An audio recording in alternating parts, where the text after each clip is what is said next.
नमस्कार दोस्तों, मैं हूं जितेंद्र दीक्षित। 4 पीएम महाराष्ट्र में आपका स्वागत है। दोस्तों, राजनीति में कोई बात बेमतलब नहीं कही जाती। जो कुछ भी कहा जाता है, जो बयान दिए जाते हैं, जो कुछ भी बोला जाता है, उसका कुछ ना कुछ मतलब होता है और वो मतलब या तो तुरंत पता चलता है या फिर आगे जाके। महाराष्ट्र की राजनीति में भी कुछ ऐसा ही हुआ है। महाराष्ट्र बीजेपी ने अपने एक्स हैंडल, जो पहले ट्विटर नाम से जाना जाता था, उसके हैंडल से कल एक वीडियो पोस्ट किया, जिसके बाद राज्य की राजनीति में हंगामा खड़ा हो गया, बवाल मच गया और ये सवाल उठाए जाने लगे कि क्या एकनाथ शिंदे की बतौर मुख्यमंत्री उनके दिन गिनती के रह गए हैं और उनको हटाकर क्या फिर से एक बार देवेंद्र फडणवीस महाराष्ट्र के मुख्यमंत्री बनेंगे। जब इस वीडियो पर काफी बवाल हुआ तो उसके बाद बीजेपी ने इस वीडियो को विड्रॉ कर लिया, इस वीडियो को हटा भी दिया। लेकिन वो वीडियो था क्या, आइए जानते हैं। दरअसल महाराष्ट्र बीजेपी ने एक वीडियो डाला अपने ऑफिशियल एक्स हैंडल पे, जिसमें कि फडणवीस को ये बोलते हुए दिखाया गया है, मी पुन्हा येईन, मी पुन्हा येईन, मी पुन्हा येईन। यानी कि मैं वापस आऊंगा, मैं वापस आऊंगा, मैं वापस आऊंगा। आपको याद होगा कि देवेंद्र फडणवीस ने एक कविता सुनाते हुए, ये कविता के शब्द है, एक मराठी कविता के शब्द है में मी पुन्हा येईन, एक कविता सुनाते हुए साल 2018 में ये बात कही थी, 18-19 के आसपास, जब महाराष्ट्र में विधानसभा चुनाव होने वाले थे। और उस वक्त फडणवीस ने इस कविता के माध्यम से अपने विरोधियों को यह संदेश दिया था कि मैं वापस आने वाला हूं, फिर से मैं जीत कर आऊंगा और फिर से मैं महाराष्ट्र का मुख्यमंत्री बनूंगा। साल 2014 में पहली बार देवेंद्र फडणवीस महाराष्ट्र के मुख्यमंत्री बने थे। उससे पहले वो महाराष्ट्र के प्रदेश अध्यक्ष थे और उनको लग रहा था कि 2019 में भी वे फिर से मुख्यमंत्री बन जाएंगे। लेकिन जब 2019 के चुनाव नतीजे आए तो उसके बाद मामला पूरा गड़बड़ा गया। उद्धव ठाकरे उनसे नाराज हो गए क्योंकि वो चाहते थे कि मुख्यमंत्री का पद जो है उसका कार्यकाल दोनों ही पार्टियों के बीच आधा आधा बांट दिया जाए, 50-50। आधा कार्यकाल बीजेपी को मिले और आधा कार्यकाल शिवसेना को मिले।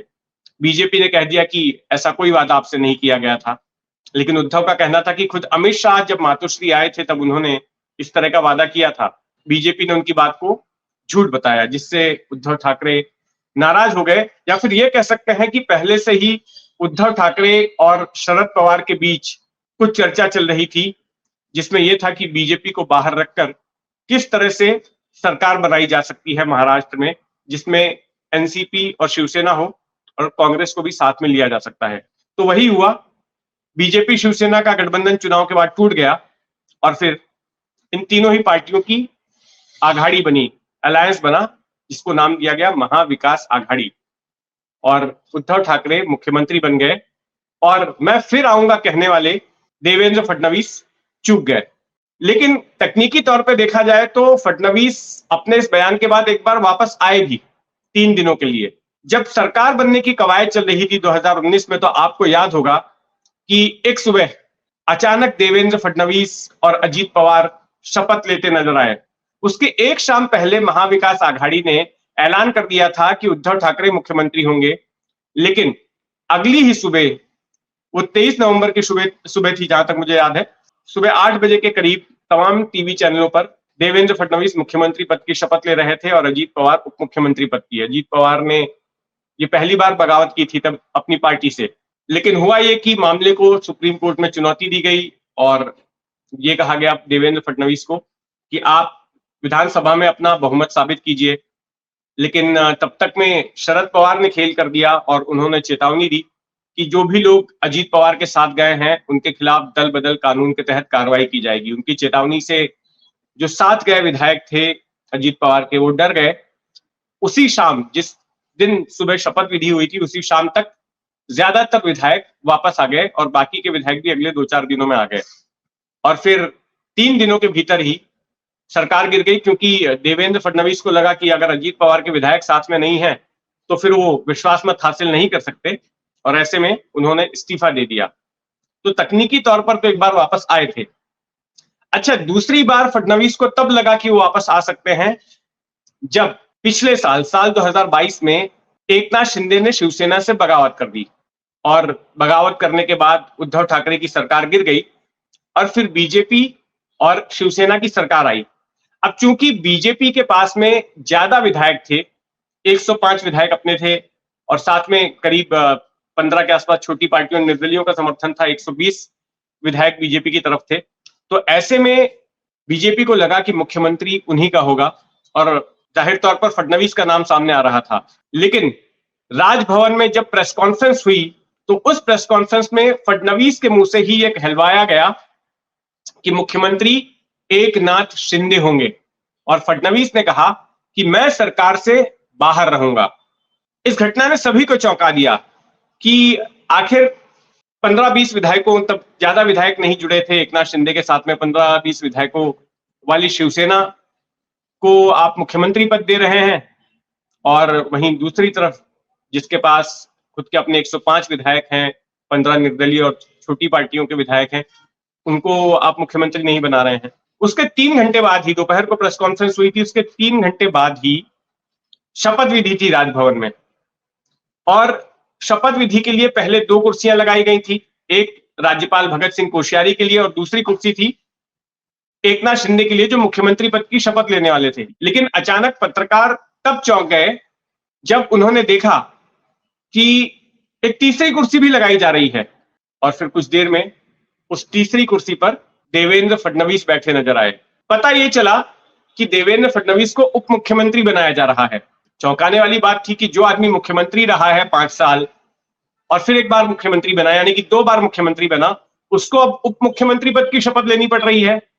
सियासी तौर पे ये उनका डिमोशन माना गया और उस वक्त जब वो देवेंद्र फडणवीस मौजूद थे सभागृह में तो उनकी आंखों में आंसू साफ नजर आ रहे थे, तनाव भी था, थोड़ी नाराजगी भी दिखी और बाद में खबर आई कि फडणवीस जो है उप मुख्यमंत्री पद की कुर्सी स्वीकारने को तैयार नहीं थे। पहले उनको जेपी नड्डा ने फोन किया, समझाया कि आपका सरकार में रहना जरूरी है, आप सरकार में रहिए, उन्होंने मना कर दिया। थोड़ी देर के बाद अमित शाह का फोन आया, अमित शाह ने कहा उप मुख्यमंत्री बन जाओ, देवेंद्र फडणवीस ने उनको भी मना कर दिया। फिर आखिर में पीएम मोदी ने फोन किया और पीएम मोदी ने फडणवीस को समझाया कि देवेंद्र ये अंतरिम व्यवस्था है, ये परमानेंट व्यवस्था नहीं है, फिलहाल तो एकनाथ शिंदे को बनाया जा रहा है। उसके बाद कुछ उन्होंने ऐसी बातें कही जिससे देवेंद्र फडणवीस कन्विंस हो गए और फिर उन्होंने उप मुख्यमंत्री पद की शपथ ले ली। अब इसके बाद से लगातार ये चर्चा हो रही है कि एकनाथ शिंदे की कुर्सी कब तक रहती है। एक तो उद्धव ठाकरे के गुट ने विधानसभा स्पीकर के पास उनके और उनके साथी विधायकों के खिलाफ जो है अयोग्यता की शिकायत दर्ज की है और इस मामले को लेकर सुप्रीम कोर्ट की फटकार के बाद अब स्पीकर भी जो है तेजी दिखा रहे हैं और जल्द ही उसका निपटारा हो सकता है। तो ऐसे में कयास ये लगाया जा रहा है कि कहीं ऐसा ना हो कि एकनाथ शिंदे को अगर अयोग्य घोषित कर दिया जाता है और उनकी मुख्यमंत्री पद की कुर्सी छिन जाती है तो फिर सरकार का चेहरा देवेंद्र फडणवीस बना दिए जाए। और अगर एकनाथ शिंदे का गुट नहीं भी रहता है तब भी इस साल जो एनसीपी की बगावत हुई और जिस तरह से अजीत पवार साथ में आए तो सरकार के पास बहुमत के लिए पर्याप्त विधायकों की संख्या मौजूद है। 145 का मैजिक फिगर है 288 सीटों वाली विधानसभा में और अगर शिंदे के विधायक अयोग्य हो जाते हैं तो ऐसे में ये 145 का मैजिक फिगर और भी ज्यादा घट जाएगा। तो कुल मिलाकर फडणवीस फिर से एक बार मुख्यमंत्री बन सकते हैं। इस सरकार के कार्यकाल को भी 11 महीने बचे हैं, अगले साल अक्टूबर में चुनाव होने हैं और 11 महीनों के लिए फडणवीस मुख्यमंत्री बन सकते हैं। लेकिन कल जब इस वीडियो को डाले जाने के बाद बवाल हुआ जिसमें कि फडणवीस कह रहे हैं मैं फिर आऊंगा, मैं फिर आऊंगा, मैं फिर आऊंगा, तो सवाल उठा कि अचानक फडणवीस के फिर आने का वीडियो डालने के पीछे का मकसद क्या है। क्या कुछ ऐसा अंडरकरंट चल रहा है कि एकनाथ शिंदे से इस्तीफा दिलवा दिया जाए और फिर देवेंद्र फडणवीस मुख्यमंत्री बन जाएं? लेकिन सवाल यहां पर यह भी उठता है कि इस वक्त राज्य में मराठा आरक्षण को लेकर आंदोलन गर्म है और क्या बीजेपी इस तरह की गलती करेगी?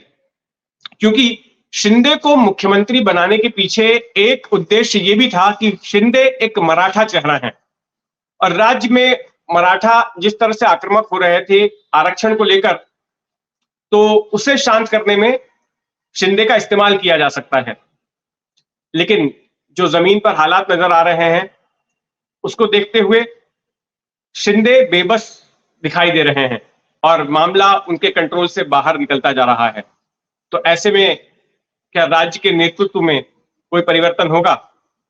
लेकिन वहीं दूसरी ओर फिर सवाल खड़ा होता है, फिर क्या मराठा को हटा के एक ब्राह्मण को मुख्यमंत्री बनाएंगे? उसका भी विरोध हुआ था जब फडणवीस को मुख्यमंत्री बनाया गया था 2014 में। तो यहाँ ये पेच भी है। लेकिन कुल मिला के जब इस मामले को लेकर काफी बवाल हुआ तो फिर बीजेपी के प्रवक्ता सक्रिय हो गए और उन्होंने कहा कि ऐसा कोई इरादा पार्टी का नहीं है कि सीएम को रिप्लेस किया जाए और वादा किया गया है एकनाथ शिंदे से कि वही मुख्यमंत्री रहेंगे पूरे कार्यकाल के लिए, तो उन्हीं को रखा जाएगा। लेकिन जो उद्धव ठाकरे गुट की शिवसेना है उसने चुटकी लेना शुरू कर दिया और कहा कि हमें पहले से पता था कि शिंदे के साथ धोखा होने वाला है और ये वीडियो उसी का संकेत दे रहा है।